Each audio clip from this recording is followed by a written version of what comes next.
Hello mga ka-shoutout, magandang umaga. For today's vlog nga pala ay magluluto ako ng tapioca pearls or sagu. Tara po at samahan niyo po ako.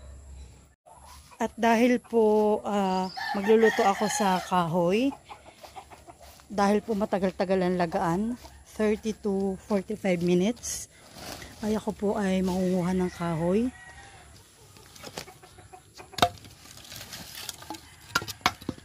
Siguro yung mga mga 6 pieces ay pwede na. At medyo malalaki-laki naman po.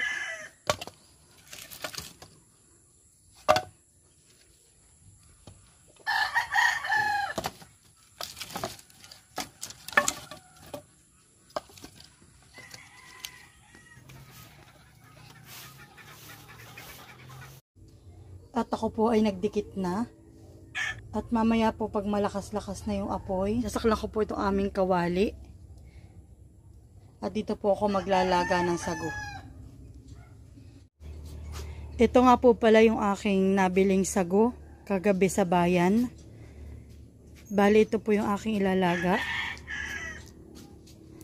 Enjoy brand tapioca pearls. At sa likod po ay may susundin akong instruction. Step 1. Gently separate Enjoy tapioca pearls into pieces before adding to 6 liters of boiling water. Stir until all pearls float. Atin na daw po muna paghihiwa-hiwalayin yung tapioca pearls bago isaklang. Ito nga po pala ginagamit ko sa aking pang milk tea. Ito po ay first time kong gagamitin dahil normally po ang aking pong ginagamit ay yung Master Ghee brand. Yun po ay 3 minutes to cook laang. Ayun ko lang po ito gagamitin itong 30 minutes to cook. So yan, napaghiwa-hiwalay na po natin. Ready na po siyang isaklang. At dahil po nagliliyab na ang ating apoy, maghasaklang na po tayo sa kawali ng 6 liters na tubig. Ito pong pitchel na ito ang ating gagamitin para po sukatin ang 1 liter na tubig. Dahil po ito ang aking batayan kapag ako po ay nagtitimpla ng juice, bali hanggang dito po ay 1 liter po siya. So ayan.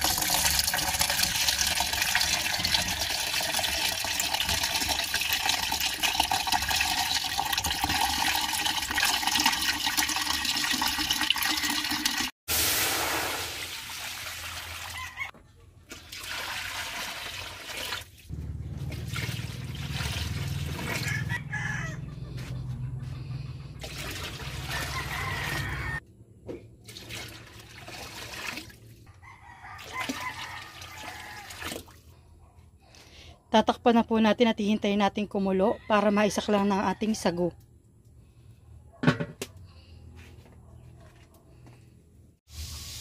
Nakulo na po ang ating tubig. Lalagay na natin ang ating sagu.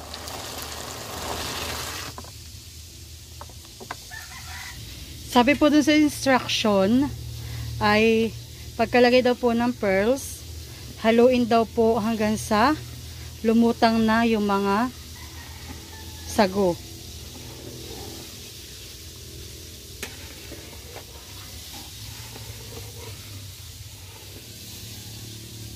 Kung makikita po ninyo, naglulutangan na ang mga sagu. Ayan. Naluluto na yun? Ha?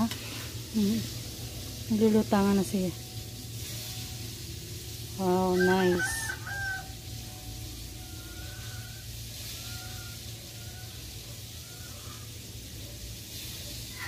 So, ayan po, once na maglutangan na, magpo-proceed na po tayo sa step 2.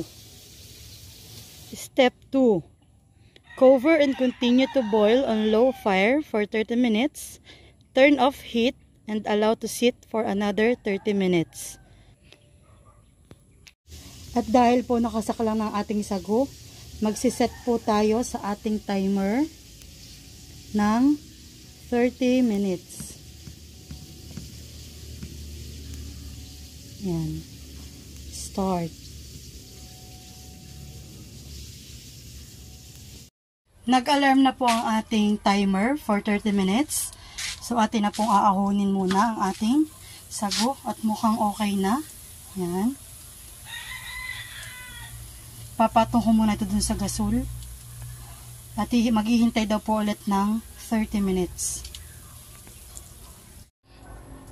So, ayan. Atin na pong tinanggal sa apoy yung ating sago. Atin daw po muna isit for 30 minutes. So, atin uling tatakpan at tayo mag-timer ulit ng 30 minutes. Yan. Habang ako naghihintay po, maliligo muna.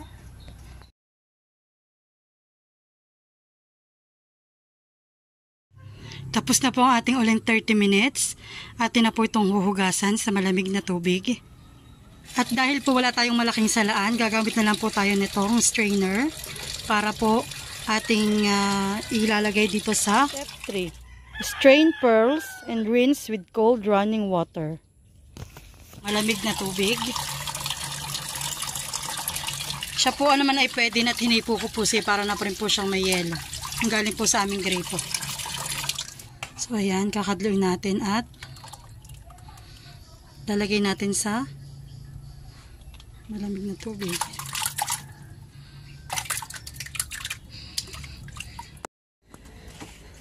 At para po talagang malamig, kukuha po tayo dito ng tubig galing sa ref.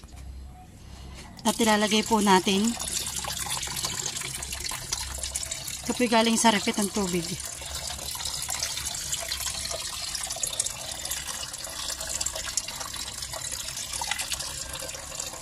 Kaya siguradong malamig na malamig.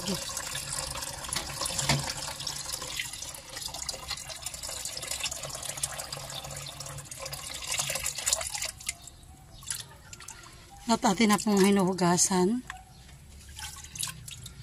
At papatuloy na natin maya-maya na kaunti. Ayan po, dinidrain na natin. After po natin i-drain, sasalin na po natin dito sa ating canister para madala na natin sa tindahan. At may second batch pa po ako ditong i-drain. So, ayan, isasalin na natin.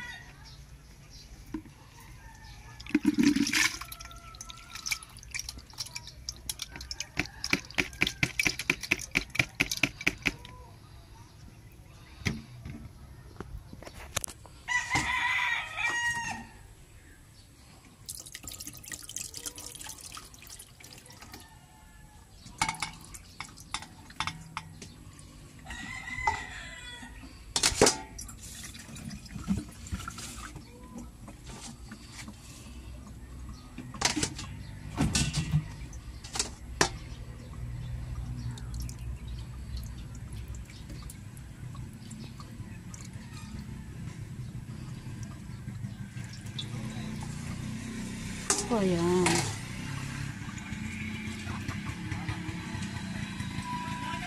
Step 4, sugar syrup.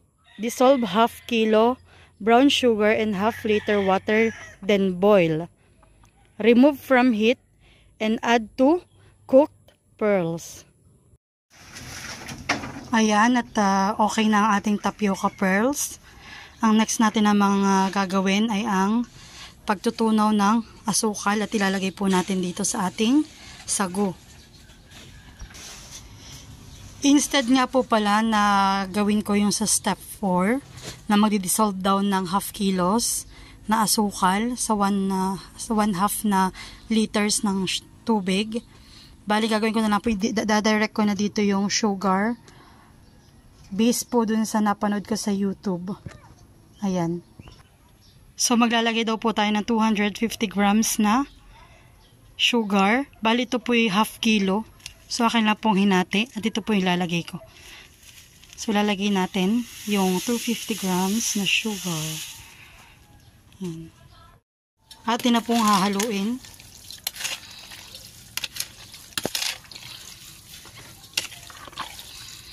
Wow. Creamy. Yummy. Hanggang dito na lang po ang aking video sa pagluluto ng sago. Tayo po ay mag-shoutout na. Hello po! Shoutout time po tayo ngayon.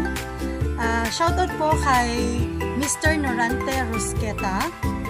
kay Miss Julieta Bundalian, kay Miss Jesusa Likuanan, kay Miss Evelyn Avila, kay Jerry's Wave, kay Miss Emery Caparas, kay Miss Leia Gallardo from Marikina City, hello po, kay Melo Delos, kay Ninong Hansam, kay Mr. Edgar Agapay, kay Tita Laos Kitchen and Adventure from Doha, Qatar, hello po dyan sa Doha, Qatar, kay Makoy Atienza, kay User Dash MM7OP 1LV 8B, kay Miss Clysa Rombao Ablen, kay Miss Elena Marcelino, kay Johanna Pring, kay Mr. Rodrigo Zulueta, kay Miss Eleneta Onapen from New York, hello po, from B-TQ4WZ,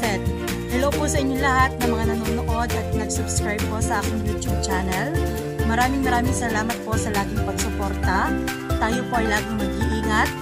And God bless po sa inyong lahat. Mabuhay po tayong lahat. Bye-bye!